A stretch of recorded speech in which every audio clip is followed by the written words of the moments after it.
Good morning Bharat. आप देख रहे हैं लैन भारत और आज हम बात करेंगे बृजभूषण शरण सिंह जो सांसद है उन पर जो पहलवानों द्वारा आरोप लगाया जा रहा है इस खबर पर। आप देख सकते हैं कि कई बार आपने मीडिया में भी देखा होगा, इस खबर पर लगभग लगातार चर्चा में बने हुए हैं कि पहलवान अपनी ओर से पूरी कोशिश कर रहे हैं अपनी बात को रखने के लिए, और वो बार बार यही आरोप लगा रहे हैं सांसद पर कि उन्होंने उनका यौन शोषण किया है और कहीं ना कहीं उन पर बुरी नज़र डाली है। और लगभग जनवरी से देख सकते हैं, जनवरी, फरवरी, मार्च, अप्रैल, मई, जून भी स्टार्ट हो चुका है और आज तो इंडियन एक्सप्रेस ने उनके जो आरोप है उन पर कुछ बयान छापा भी है कि किस किस प्रकार से उन्होंने उनके साथ दुराचार करने की कोशिश की, और उसके बाद वो आरोप लगा रहे हैं।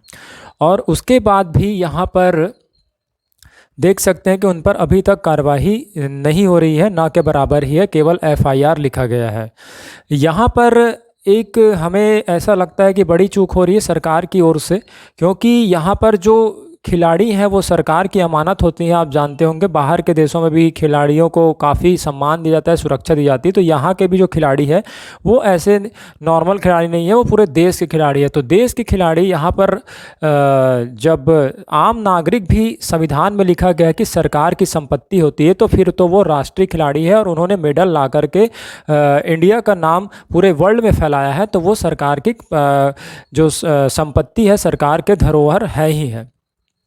लेकिन उसके बाद भी सरकार की न जाने नज़र क्यों नहीं जा रही है, ये हमें थोड़ा सा डाउट वाला लगता है, संदेहस्पद लगता है कि यह बात अभी तक क्यों सरकार के पास नहीं पहुंची है। अगर पहुंची है तो सरकार इस मामले में कार्रवाई करने में इतनी देरी क्यों कर रही है। आप देख सकते हैं जब ये जो बड़े बड़े रेसलर्स हैं, बड़े बड़े नामी रेसलर्स हैं, उनके साथ इंसाफ और जिनके साथ सारी मीडिया लगी हुई है, सारे तमाम खाप पंचायत और फिर किसान दल लगे हुए हैं, उसके बाद एफआईआर भी लिखा गया है, फिर भी यहाँ पर जांच का कोई निष्कर्ष नहीं निकलता आ रहा है। तो फिर आम लड़कियाँ कैसे अपने सुरक्षा के बारे में सोच सकती है, और फिर सरकार की ही नीति है बेटी बचाओ बेटी पढ़ाओ, वो कैसे कारगर हो सकता है।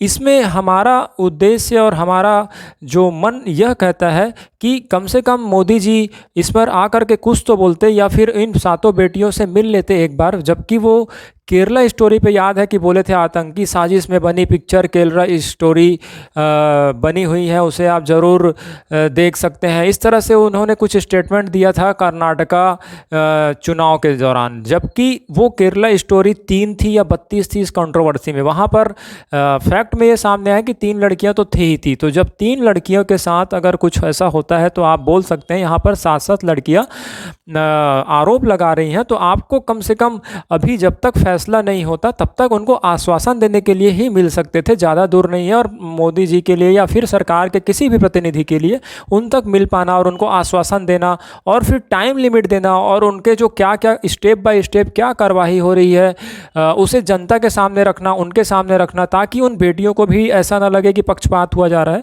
क्योंकि आपने देखा होगा कि जनवरी एंडिंग फरवरी में एक कमेटी बनी थी और कमेटी ने लगभग नकार दिया था कि इस तरह से कुछ नहीं हुआ। फिर से बेटियों का जो आत्मसम्मान है वो ठेस पहुंचा और फिर से वो स्ट्राइक पर आए। तो इसमें तो मोदी जी का जो या फिर बीजेपी या फिर जो हमारी सरकार है उसका तो केवल मोटिव ही है कि बेटी बचाओ बेटी पढ़ाओ। और जब आप फैक्चुअल इमेजिनरी पिक्चर पर आप इतना डिस्कशन कर सकते हैं, 32,000 या 3 लड़कियां, उन पर स्टोरी बन सकती है और उस पर आप गंभीर होकर के पूरे मंत्रिमंडल के साथ देख सकते हैं। तो यहाँ पर तो लाइव पिक्चर चल रहा है और लाइव शोषण का ही चल रहा है। फिर आईएसआई और फिर हमारे देश में क्या अंतर रह जाएगा, जबकि वहाँ पर नहीं सुना गया तो यहाँ पर भी नहीं सुना जा रहा। तो इसको हमको को रिलेट करके देखना चाहिए, क्योंकि लड़कियाँ वो 3 भी इम्पॉर्टेंट थी, चाहे वो 32,000 थी, 3 थी, और ये 7 भी इम्पॉर्टेंट है। तो अगर आप पिक्चर पर इतना डिस्कशन कर सकते हैं, इतना जोर दे सकते हैं, तो यहाँ पर जीती जागती लड़कियाँ खुद बोल रही हैं। तो हो ना हो वो तो जांच के बाद आएगा ही आएगा, लेकिन आपको जिम्मेदारी के नाते उनसे मिलना चाहिए। क्योंकि आपने एक बार जब वो जीत करके आई थी तो आपने अपने घर पर ही बुलाया था, और विनेश जी को तो उन्होंने खुद बोला था कि आपको आपकी बेटियों को जानता हूँ, बजरंग जी से भी बात किया था और साक्षी जी को भी बधाई दी थी, आप बहुत सारे वीडियो में देख सकते हैं। तो जब इससे ये गलत मैसेज जाता है कि जब कोई इंसान सक्सेस पा कर के इंडिया आता है तभी उसकी इज्जत होती है या उसके साथ बात होगी, या प्रधानमंत्री केवल उसी के लिए हैं जो सक्सेस लेकर के आते हैं आप हमेशा बधाई देते हैं, या फिर वो वही खिलाड़ी हैं। अगर आपको ऐसा लगता है कि वो राजनीति के लिए कुछ ऐसा कर रहे हैं तो भी आपको मिलना चाहिए, क्योंकि यहाँ पर वो जीत चुके हैं सारे मेडल्स, और उनको समझाना चाहिए कि आपको डरने वाली बात नहीं है। अगर आपके सांसद गलत नहीं है तो भी आपको मिलना चाहिए, अगर गलत है तो भी मिलना चाहिए। आप मिल करके उनको बोल सकते हैं कि आप खिलाड़ी हैं, आप परेशान मत होइए, हम निष्पक्ष जांच कराएंगे। अगर आपके आरोप लगाए गए सिद्ध होते हैं तो हम जो भी कार्रवाई होंगे हम करेंगे, और इसके लिए टाइम लिमिट देना चाहिए। ये नहीं कि आश्वासन दे दिए कि होगा और फिर इसी तरह से कमेटी बन जाए, ऐसा आश्वासन नहीं। और हो सकता है यहाँ पर एक बार मोदी जी जाते तो ये 6 महीने जो प्रॉब्लम खड़ी हुई है वो 6 सेकंड में सुलझ सकती थी अगर वो चाहे तो। लेकिन पता नहीं, मोदी जी का व्यक्तित्व कुछ अलग लगता है। हालांकि वो तो प्रधानमंत्री अच्छे हैं, उनके बारे में कुछ ऐसा बोला नहीं जा सकता, लेकिन अच्छे होने के साथ साथ उनको दिखना भी चाहिए कि वो स्टैंड ले सकते हैं और मन की बात केवल सुनाते नहीं हैं, सुनते हैं। यहाँ पर वो अच्छा एग्जाम्पल दे सकते हैं और उनको देना भी चाहिए, क्योंकि ये छोटा सा मामला है अपना। चाहे तो फ़ोन पे बात कर ले, ट्वीट कर ले, या डायरेक्ट चले जाए दिल्ली में कहाँ, या उनको मिलने के लिए बुला ले, और ये 6 महीने का जो समाधान है वो 6 सेकंड में हो सकता है। और हालांकि अगर उनके पास सभी 140 करोड़ लोगों के लिए टाइम ना हो, लेकिन यहाँ पर तो ये जो खिलाड़ी हैं वो आम खिलाड़ी नहीं है, देश के खिलाड़ी हैं, तो इनके लिए अगर करते हैं तो सारे खिलाड़ियों के हमें लगता है कि सारे खिलाड़ियों का हौसला बढ़ेगा कि प्रधानमंत्री खेलो इंडिया को बढ़ावा दे रहे हैं। मतलब एक जो प्रोटेस्ट है उसने सारे योजनाओं पर प्रश्न चिन्ह उठा दिया, चाहे वो बेटी बचाओ बेटी पढ़ाओ हो या फिर खेलो इंडिया हो।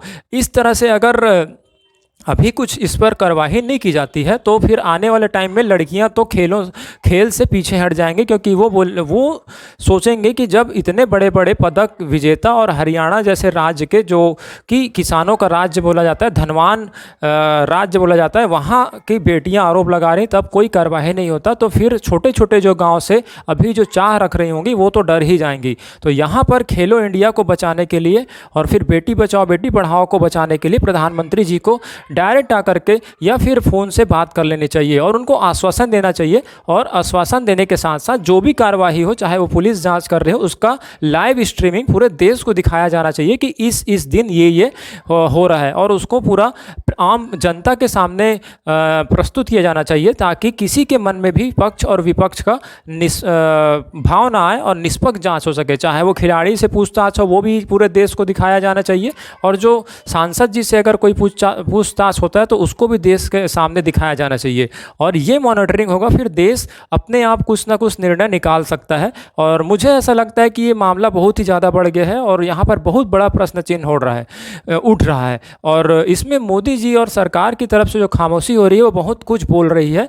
और हालांकि वो 6 बार से सांसद है, क्या इसका उनके पार जोर है, या फिर मोदी जी या फिर सरकार को ये लग रहा है कि शायद ये साजिश के तहत हो रहा है। चाहे जो भी कारण हो, जब तक आरोप सिद्ध नहीं हो पाता तब तक केवल आश्वासन भी दे देंगे अगर उनको प्रधानमंत्री जी डायरेक्ट जा करके, तो भी उनके लिए काफ़ी हो जाता। और ये जो न्यूज़ है वो 1 सेकंड में हो सकता है कि समाप्त हो जाए और उनको भी भरोसा लगता है कि मोदी जी हमारे साथ हैं। तो यहाँ पर थोड़ी सी कमी हमको सरकार की और डायरेक्ट हमारे जो प्रधानमंत्री जी हैं उनकी लग रही है। और अगर वो ऐसा मिल लेंगे और उनको बोल देंगे कि हम जांच कराएंगे तो शायद ये कंट्रोवर्सी खत्म हो जाए। तो आपको क्या लगता है जनता, क्योंकि आप सबसे बड़े यहाँ पर भारत के पावर रखते हैं, और आप केवल देखें ना, आप केवल न्यूज़ देखें ना, कम से कम उसमें पार्टिसिपेट करें और साथ दोनों पक्षों का, कमज़ोर हो चाहे वो मजबूत हो, निष्पक्ष सांस दे और आप बदल सकते हैं भारत को। तो आप अपने कमेंट में बताइए आपके विचार क्या हैं, और इसी तरह से न्यूज़ को देखते रहने के लिए देखते रहिए लैन भारत। Thank you.